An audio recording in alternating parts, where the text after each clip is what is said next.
और आज हम इस वीडियो में बात करने वाले हैं कि प्रधानमंत्री नरेंद्र मोदी ने एक बहुत ही ऐतिहासिक फैसला लिया है।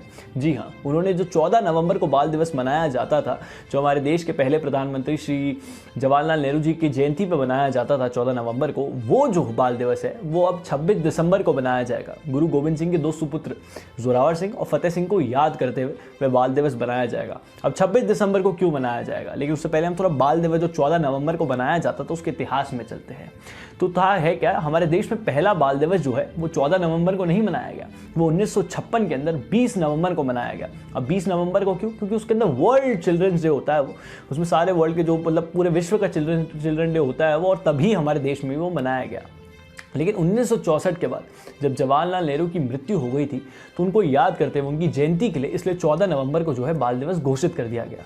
अब 14 नवंबर को बाल दिवस मनाया जाता था, लेकिन उसका कोई तर्क नहीं था कि 14 नवंबर को क्यों बाल दिवस मनाया जाता है, कोई सेंस नहीं था। लेकिन इसलिए प्रधानमंत्री नरेंद्र मोदी ने गुरु गोविंद सिंह की जयंती पर उनको याद करते हुए ही 26 दिसंबर को, जी हाँ, अब से इस वर्ष से 2022 से ही 26 दिसंबर को जो है 26 दिसंबर से ही बाल दिवस मनाया जाएगा।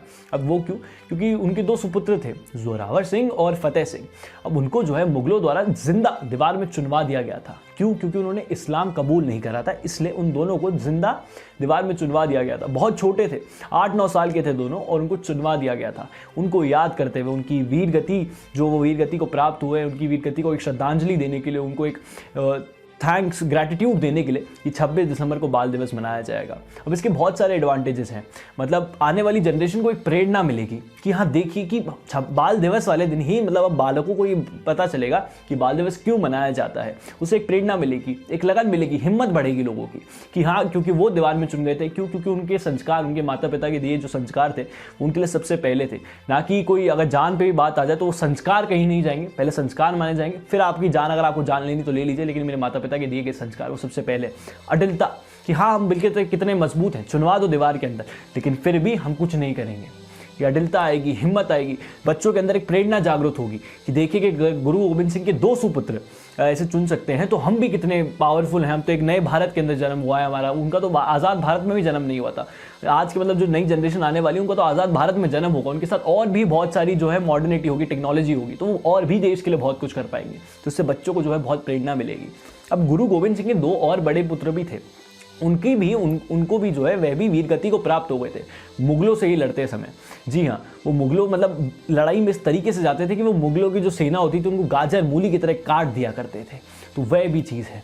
और इससे मतलब अगर हम सियासी तौर पर देखें ना कि पॉलिटिकल पार्टीज ये सब ये जो इनकी सियासत चलती रहेगी, लेकिन अगर आज हम एक ह्यूमन की तरह देखें कि एक नॉर्मल इंसान की तरह खड़े होकर देखें कि हाँ ये 26 दिसंबर को जो बाल दिवस मनाया जा रहा है इसके पीछे क्या तर्क है, तो आप देखेंगे बहुत सुंदर तर्क है कि जब दो बच्चे 8 से 10 साल की एज है उनकी और वो दीवार में चुन गए। क्यों? क्योंकि उनके माता पिता के दिए गए संस्कार सबसे पहले हैं। आज के समय पे बच्चे जो है बहुत सी खबरें आती हैं कि फ़ोन, अगर माता पिता उनसे फ़ोन ले लेते हैं तो वो रिटेलिएट करते हैं, माता पिता को मारते हैं और पैसे उड़ा देते हैं, सुपर चार्ज, ये सब जितनी भी चीज़ें होती हैं, बच्चे गलत राह में जा रहे हैं। लेकिन अब 26 दिसंबर को जब बाल दिवस मनाया जाएगा और जब गुरु गोविंद सिंह के बच्चों की कहानी सुनाई जाएगी, इतिहास बताया जाएगा, तब पता चलेगा कि असली बाल दिवस क्या होता है। और हाँ, हिंदुस्तान युवाओं का देश है तो उससे बहुत ज़्यादा प्रेरणा मिलेगी। तो आपको ये जानकर कैसा लगा हमें नीचे ज़रूर बताइएगा। ये वीडियो आपको कैसा लगा हमें ज़रूर बताइएगा। हमारे फेसबुक पेज को भी फॉलो करें, इसे ज़्यादा से ज़्यादा लोगों तक पहुँचाएं। जय हिंद, जय भारत, भारत माता की जय। अपने घर पर रहें, सुरक्षित रहें, पानी बचाएं। मिलते हैं अगले एपिसोड में।